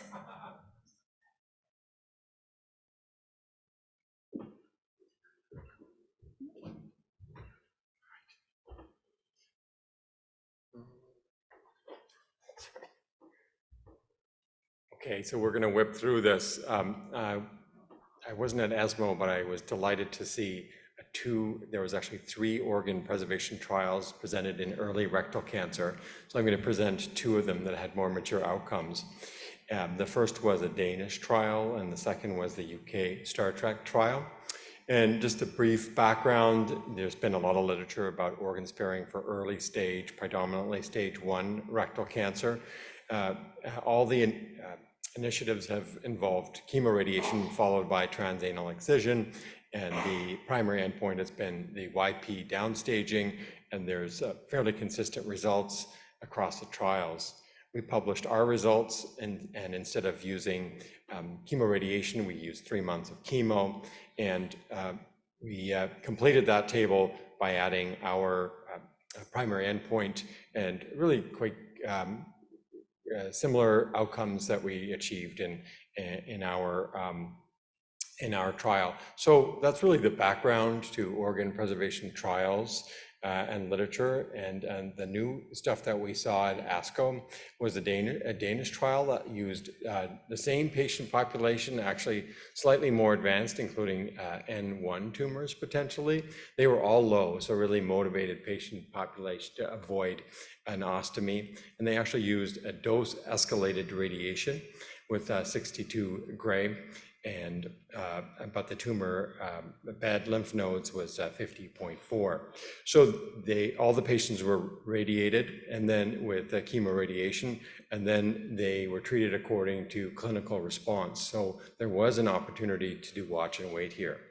So these are the there's a number of endpoints they're looking at, and not all these are early results, but so they're going to still look at local regional recurrence and distant control. However, their organ sparing rate was 61%, 2-year organ preservation rate. The second trial that I'll tell you about is the Star Trek trial. We all have heard lots about this study. And this was the kind of feasibility portion of this trial they presented. And in order to kind of see whether a randomized organ sparing trial is feasible, they did a 120 patient trial, and their goal was to enroll 120 patients in 2 years. And they did that, and then these are the results. And it's a wee bit complicated, but they were randomized, and they randomized 40 of those 120 patients to surgery, and then 80 to chemoradiation or short course of radiation. And then the consort diagram shows what happens to those patients of the 80 that were randomized to radiation. And they did sequential imaging, and if they had residual disease or even needed a TME, they proceeded to subsequent surgery. Otherwise, they were allowed to have watch and wait. So these are the outcomes in terms of organ sparing. The 1-year organ sparing survival was 59%. So this was really quite an interesting look at some of the randomized and more mature outcomes that we're seeing from these organ sparing trials. There was a third trial, which was the TOTEM Spanish randomized trial, but we only had the path and surgical endpoint, so I didn't show you that. So my take on that was, there's a lot of interest in organ sparing. The early outcomes suggest that we can expect about a 60% organ preservation rate as a result of using chemoradiation only, a plus or minus excision. And maybe we do need more modalities to increase this rate. And that is the perfect segue to the concept we presented earlier this week at to GI Steering Committee, CCTG-led concept, which really is looking at the same patient population of induction chemotherapy for 3 months with FOLFOX or CAPOX, followed by transanal surgery. And then if patients have a complete pathologic response, they go directly to observation. However, if there is residual disease, YPT1 or greater, they're randomized to additional radiation or not. The primary endpoint of that is TME-free survival, quite a well-established endpoint. And in the observation phase for patients that proceed to observation, which is the vast majority, there's a second randomization of surveillance with or without ctDNA. with the aim to document an improvement in time to diagnosed recurrence. So that's really the background. You know, one of the main enthusiasms, certainly from the colorectal surgeon partners that we've worked on this study, has been the very favorable outcomes in terms of rectal function and quality of life that patients see when they are not treated with radiation. And these are the LARS outcomes that we published in the JCO paper in August. And as you can see, patients that were treated with chemotherapy in the NEO trial in blue, the majority had really no compromised organ deficits, in contrast to patients that were treated in prior trials with chemoradiation, notably the CART study, and they did a great job of documenting functional outcomes. So I'll do one more trial, and then Lisa's going to give some really important updates of open studies. Quick reminder, the Janus trial is coming, and I think we heard this morning it's going to be opening in the next 3 months or so. And this is higher risk rectal cancer, slightly higher than your average prospect population, and they are randomized to TNT, 2 different arms of TNT, of induction chemoradiation, with followed by FOLFOX or FOLFIRINOX, with the primary endpoint of CCR. So we'll zip through that, and then Lisa will give you some news about the other studies. So we have 3 closed trials. We're still waiting for the results of the prospect trial to see if radiation is needed for more, I would say, intermediate risk rectal cancer. Hopefully we'll have that for 2023 ASCO. I want to congratulate Dr. Virginia Sun, who completed her SWOG 1820 AIMS trial, looking at bowel function in rectal cancer survivors. She expects that will report out also in 2023. And then our ECOG locally advanced anal cancer with adjuvant Nivo is expected to report out the following year. So we have 3 open intergroup trials. The first one is for early stage anal. Our champion is Jim Murphy. The second one, ECOG 2176, is for metastatic anal first line. Our champion is Dr. Van Maris, and Dr. Ng, who left, is the PI. And then we have a new one for locally advanced MSI high rectal. And Mei Cho, who can't be here, is the champion, and I'll present on her behalf. So the first one is the decrease, T1 and T2 and 0 anal canal cancer. It's basically looking at standard treatment versus de-intensified chemoradiation. It's accruing ahead of schedule. It's halfway done, and their primary endpoint's 2-year disease control. Thanks for those that are accruing. So the second one is EA 2176. This is actually based on the carbopaclitaxel standard from the previous intergroup trial, this time though comparing with Nivo. And so this is a 2-to-1 design. So the experimental Nivo arm is randomized 2-to-1 for the standard. It is accruing well, 78 out of 205.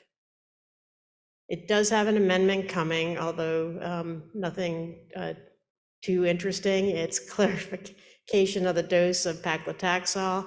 It's now collecting ctDNA, and then they're actually going to be doing next generation sequencing.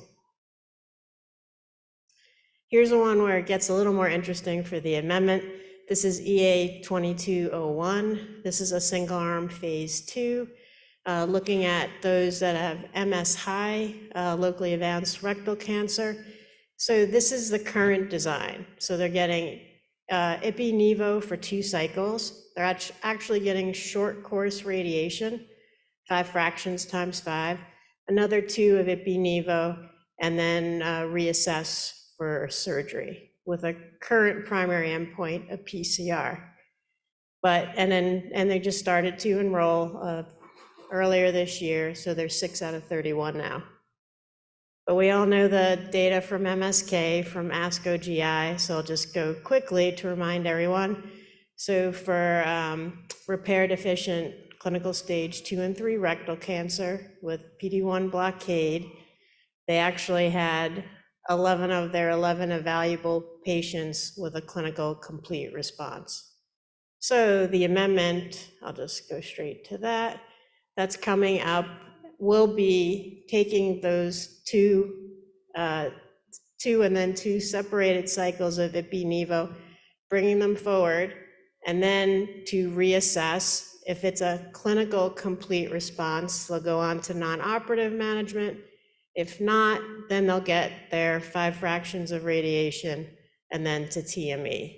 So the amendment, it's still not, they're putting it through right now to the NCI, so it's not ready for prime time and not yet approved, but hopefully will be clinical complete response. And that is it. Thank you.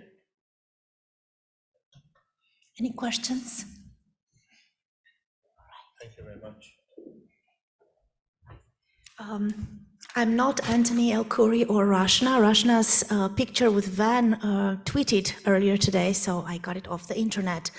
And yes, so biliary cancer is the current first-line standard. The TOPAZ study, as you know, durvalumab is now standard of care in addition to GemCis. And the reason is the study presented at ASCO, we have an overall survival advantage of about 1.3 months with the addition of Durva to GemCis. There is an update from ESMO 2022 with a little better hazard ratio of about 24% improvement in overall survival. The groups that benefited from the addition of durvalumab is really across the board, so including United States, non-Asian population. There was concern at first that maybe the driver for the TOPAZ benefit was patients really in Asia, but also again, keep in mind that the chemotherapy arm stopped treatment at 6 cycles, while of course with durvalumab there was continuation in a maintenance setting. So we also know that the gemcitabine nab-paclitaxel cisplatin, which has started with a beautiful study led by Rashna at MD Anderson, 30 patients treated with this combination. The initial data showed a PFS of 12 months, which is much superior versus the 6-7 months that we expect with GemCis alone, and an OS of almost 20 months. Now, the SWOG 1815 is anticipated. We're going to have a late-breaking abstract at ASCO GI. It compared gem nab-paclitaxel cisplatin versus GemCisplatin 2:1. And again, we're anticipating this study at ASCO GI. The second-line standard is based on the ABC06 study, FOLFOX versus best supportive care. So we didn't have a 5FU control here, but FOLFOX was superior with an overall survival of approximately 6 months in second line. This is currently one of the standards. Even the control arm, best supportive care, was an OS of 5 months in this particular study. We also heard about the Korean study, NIFTY. It was updated at ESMO. And in the Korean population, liposomal irinotecan 5FU versus a control 5FU this time had an overall survival of about 8.6 months versus 5 months with 5FU alone. So this looked extremely encouraging until we heard about the German study, which studied the same combination in Germany. And unfortunately, we did not reproduce NIFTY. The overall survival was the same with liposomal irinotecan 5FU, about 6.9 months versus 8 months with 5FU alone. So we have a lot of targets in biliary tract cancers, a lot of interest in, of course, FGFR fusions. We got another FDA approval recently. And we have, again, IDH mutations and BRAF HER2 amplifications and also IDH. So we have a new FGFR2 inhibitor from Relay Pharmaceuticals. This seems to be extremely sensitive and very specific with an irreversible FGFR targeting, specific for FGFR2. The results were quite encouraging. The response rate, some of the highest that we've seen so far. Overall response rates were 88% with a Relay FGFR2 targeted therapy. And we do have a study that's ongoing with a MEK inhibitor, binimetinib, FOLFOX plus minus bini, in second-line biliary. This alliance study is ongoing. We have a proposed study by Dr. Richard Kim from Moffitt in the second-line biliary tract using a polo-like kinase inhibitor, specifically for KRAS mutated bile duct cancers based on the synergism with irinotecan. In the gallbladder space, there is a perioperative study of incidental gallbladder cancers led by Dr. Mathel and also co-led by Dr. Flavio Rocca. This is a design of the study. In the interest of time, we'll go fast to the HCC space. We have several first-line studies with atezobev and STRIDE based on the Himalayas data Durva-Tremi. And Dr. Sukeshi Arora has a proposal. We've never had within the cooperative group system ever a child's pubic cirrhosis study. And this is going to test in a single arm study the efficacy and safety of Durva-Tremi in child's pubic B7 and B8 liver dysfunction patients with HCC. This study has been submitted to CTEP and we're awaiting the results. Thank you so much, and any questions, happy to answer. Yes, we did it. That was fast. Any questions, any comments, and anything you want to add? Or okay, so thanks again for coming to the meeting, and we look forward to see you in San Francisco. But until then, we'll probably meet again upstairs today. Thanks, everybody. Thank you.